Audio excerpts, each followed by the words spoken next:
I feel good, you look great, I like you, I can't wait. A first time, a first date, you're so fine, I'm so late. You sip wine, I drink straight. Okay, yan isang magandang araw ulit dyan sa lahat ng mga ka-DIY natin dyan, especially do sa mga beginners. Mga ka-DIY, meron tayong gawa dito at dinala lang dito sa bahay kasi hindi natin siya ma-home service talaga eh. So dinala na to dito. Ang issue nito ay bearing. At tayo nga, maraming tayong ginagawa. Ayun, hindi ko pa natatapos. Lahat-lahat yan, wiring, welding, lahat yan, mula simula. So yun mga ka-DIY, no, sabi ko nga doon sa may-ari, baka kaya na nilang gawin. Tinuturo ko naman kung paano.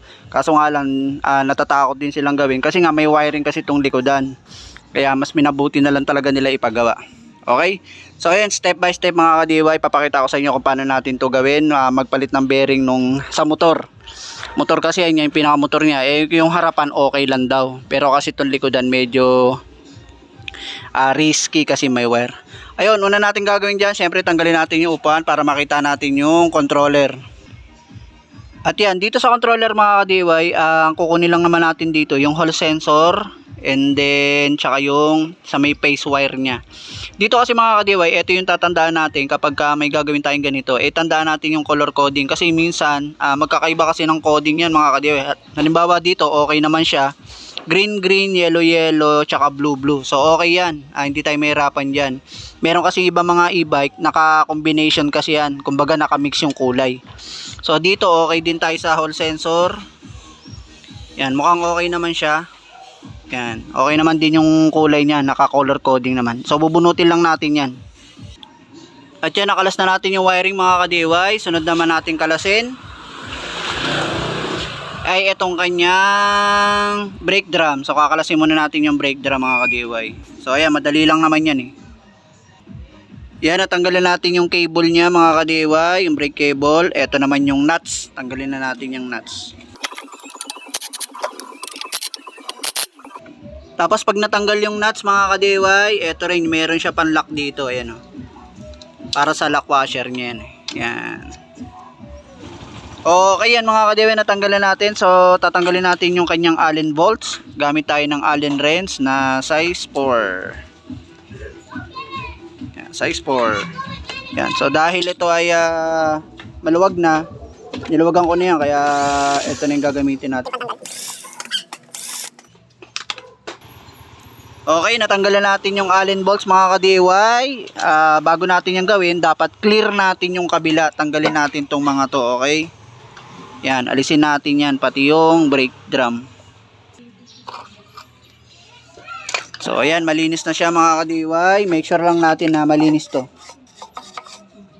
Okay mga ka-DIY, nalinis na natin. Dapat kasi walang balakid dito sa kabila. Yan. Tapos dito kasi ipupukpok natin to mga ka-DIY. Pero dahan-dahan lang, huwag natin pepersahin kasi pwede mabasag tong takip eh.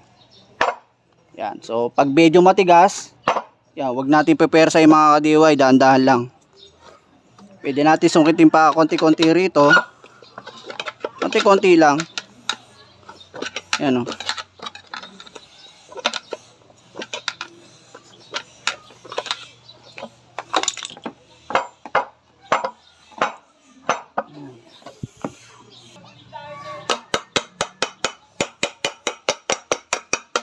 So try natin lagyan ng lang yung to, WD-40 to eh, para lumambot yung sealant niya rito sa gilid.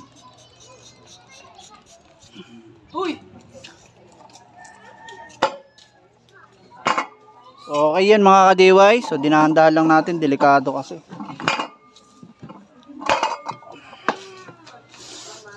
So yan, natanggal na natin. Papalitan na natin to, lakas na ng yugyug oh. Pati itong kabilaan to eh.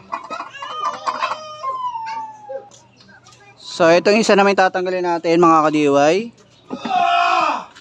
Lagyan din natin siya ng ito naman, okay naman siya, madali naman siyang alasin.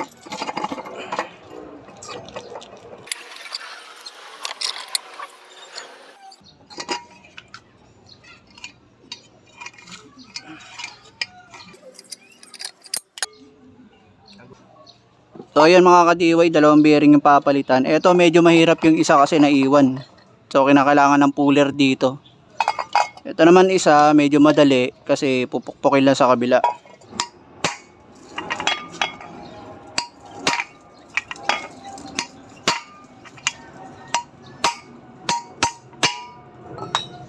Yun.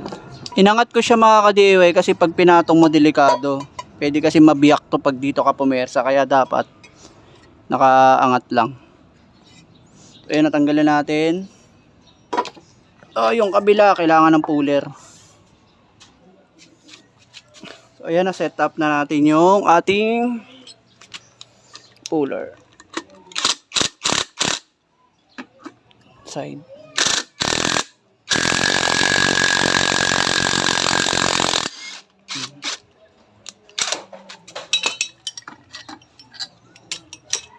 Lakas na ng YouTube.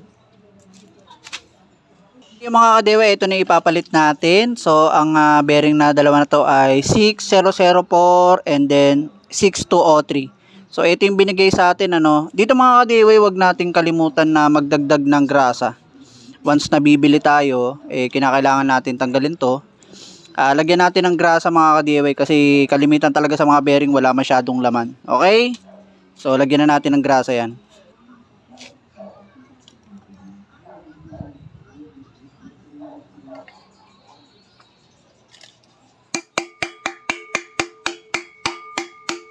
Nakabit na natin yung bearing mga ka-DIY. Lilinisin pa kasi natin to. Yan, lilinisin natin yan kasi may kalakalawang na rin siya.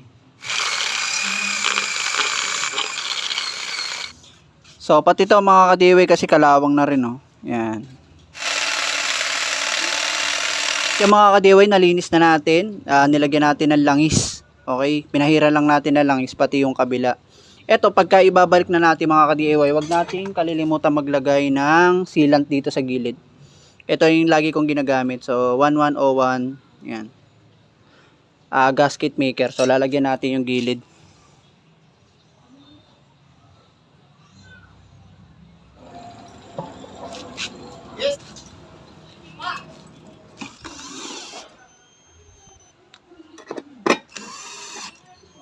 At yan na, ikabit na natin mga ka-DIY. Kabit niya. So, okay na yan mga ka-DIY. Naka-power on na. Yan, medyo matining na at wala nang tunog at wala na rin yugyug dito mga ka-DIY. So ayun yung pinalitan natin, ito, dalawa. Okay, hanggang doon na lang mga ka-DIY. Maraming salamat sa panonood. Thank you.